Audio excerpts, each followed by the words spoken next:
melhorar o desempenho num contrarrelógio fazendo exercício de leg press antes?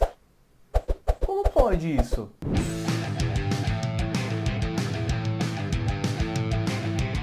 Fala ciclista, tudo bom? É isso mesmo que você escutou. Como pode isso? Fazer um exercício de força máxima em leg press e melhorar o desempenho.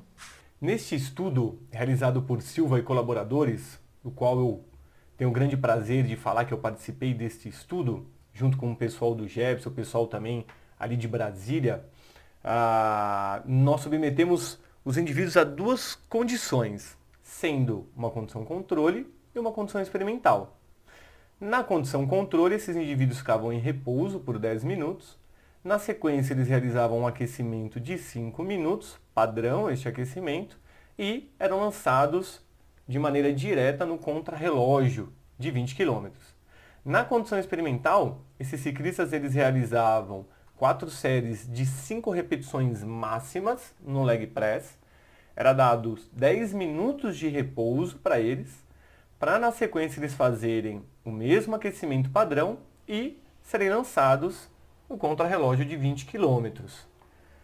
Como resultado, nós observamos que houve uma diferença significante no tempo, ou seja, na condição experimental, houve uma redução de 6% no tempo total para completar esse contrarrelógio de 20 km.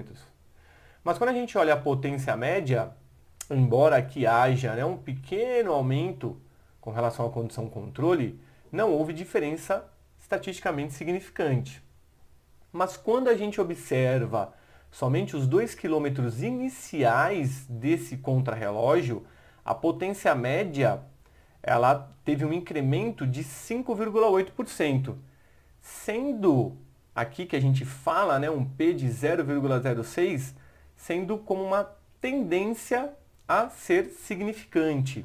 Então ela não foi de fato estatisticamente significante, mas há uma tendência, o que pode ter contribuído para que houvesse essa redução no tempo para completar o contrarrelógio. Além disso, um outro fenômeno muito interessante que nós observamos foi o que? Ao final do aquecimento padrão, era mensurado o consumo de oxigênio desses indivíduos. E houve um menor consumo de oxigênio, ou seja, uma melhora da economia de ciclismo desses indivíduos na condição experimental previamente ao contrarrelógio, o que também pode ter contribuído para que houvesse essa melhora do desempenho. Novos estudos devem ser realizados para entender melhor esse fenômeno da economia de ciclismo sendo alterada posteriori a um exercício condicionante como a gente realizou, ou seja, o leg press em repetições máximas.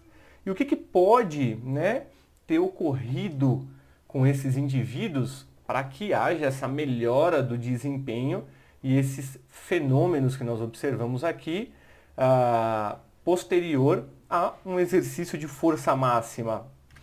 Bem, há alguns estudos sugerindo alguns efeitos potencializadores, seja em nível do sistema nervoso central medular, até ativando aqui as nossas fibras musculares esqueléticas, para gerar maior força e, consequentemente, maior potência nesse contrarrelógio.